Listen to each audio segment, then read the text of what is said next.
नमस्ते। आप जैसे कि आपको पता है नंदुरबार में तापमान बहुत ज़्यादा बढ़ रहा है और उसका हम लोगों को ध्यान देना बहुत ज़्यादा इम्पोर्टेंट है। बढ़ते टेम्परेचर में सबसे पहले तो जो कपड़े हम डालते हैं वो एकदम लाइट कॉटन के कपड़े, अगर पॉसिबल है तो सफ़ेद कपड़े और जो बहुत ज़्यादा सूरज एब्जॉर्ब ना करे वो कपड़े डालें।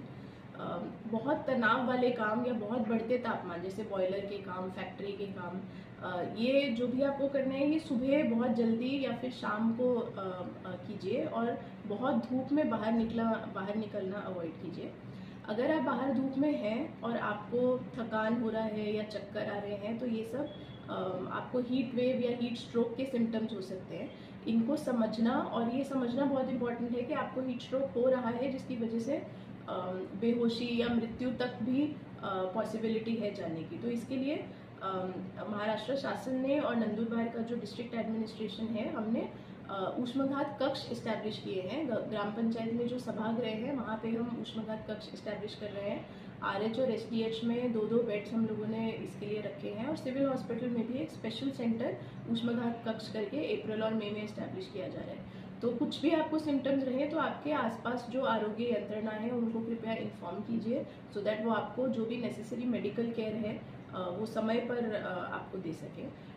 और कुछ भी आपको जब भी लगे, कुछ भी मदद लगे तो कृपया हमारी डिस्ट्रिक्ट एडमिनिस्ट्रेशन के पास रीच आउट कीजिए। हमारी नगर पालिका में भी हम बहुत टप्पे टप्पे में पानी की व्यवस्था कर रहे हैं, जहाँ पे लोगों को अगर जो भी चौक में खड़े हैं या प्रवास कर रहे हैं उनको पानी मिल पाए। और भी आपके कुछ सजेशंस हैं तो कृपया हमारे तक आप हमें बता सकते हैं और हम आपका ध्यान रखने के लिए और आपके सुझाव सुनने के लिए कटिबद्ध हैं। तो स्टार्ट। मैं डॉक्टर नरेश पाड़वी, अतिरिक्त जिला शल्य चिकित्सक, जिला अस्पताल नंदुरबार।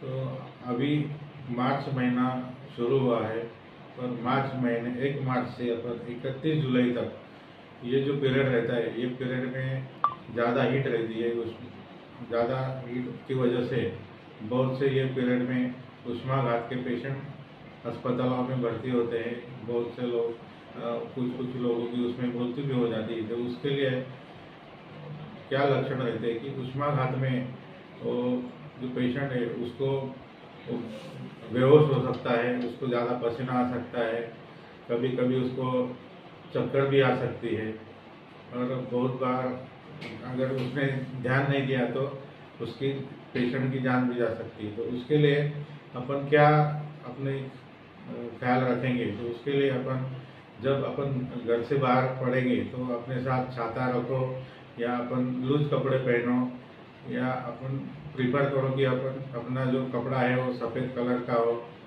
और डार्क कलर के कपड़े अवॉइड करो, जैसे काला, वो ज़्यादा हीट खींचता है तो उसकी वजह से ज़्यादा डिहाइड्रेशन हो सकता है और अगर अपन ने ज़्यादा पानी कंज्यूम नहीं किया तो पेशेंट का जान भी जा सकता है डिहाइड्रेशन की वजह से। और ज़्यादातर पेशेंट में उसका मेंदू पर असर होकर ज़्यादा हीट से, क्योंकि जो बॉडी का टेम्परेचर, कोर टेम्परेचर वो 40 डिग्री तक बढ़ जाता है और अगर वो जल्दी से कम नहीं किया तो उसका असर दिमाग पे होता है और दिमाग की नसें भी फटती है, तो उसकी वजह से भी डेथ हो सकती है। तो इसके लिए अपन ने अभी सिविल हॉस्पिटल और मेडिकल कॉलेज के अस्पताल में अपन ने अभी 5 जो बेड है वो आरक्षित किए हैं, जिसमें पूरी व्यवस्था की गई है कि हीट स्ट्रोक के जो पेशेंट है उसकी पूरी व्यवस्था होने के बाद उसकी अपन ये कर सकते हैं। और जो हमारे जिला रुग्णालय के अंदर जो ग्रामीण रुग्णालय, उप जिला रुग्णालय है, उसमें भी 2-2 बेड अभी आरक्षित किए गए और उधर पूरी व्यवस्था की गई। तो अगर कोई ऐसा पेशेंट अपने आसपास रहता है तो उसका तुरंत सिविल हॉस्पिटल या पास के अस्पताल में भर्ती करके उसका इलाज किया जा सकता है। Speed news Bharat.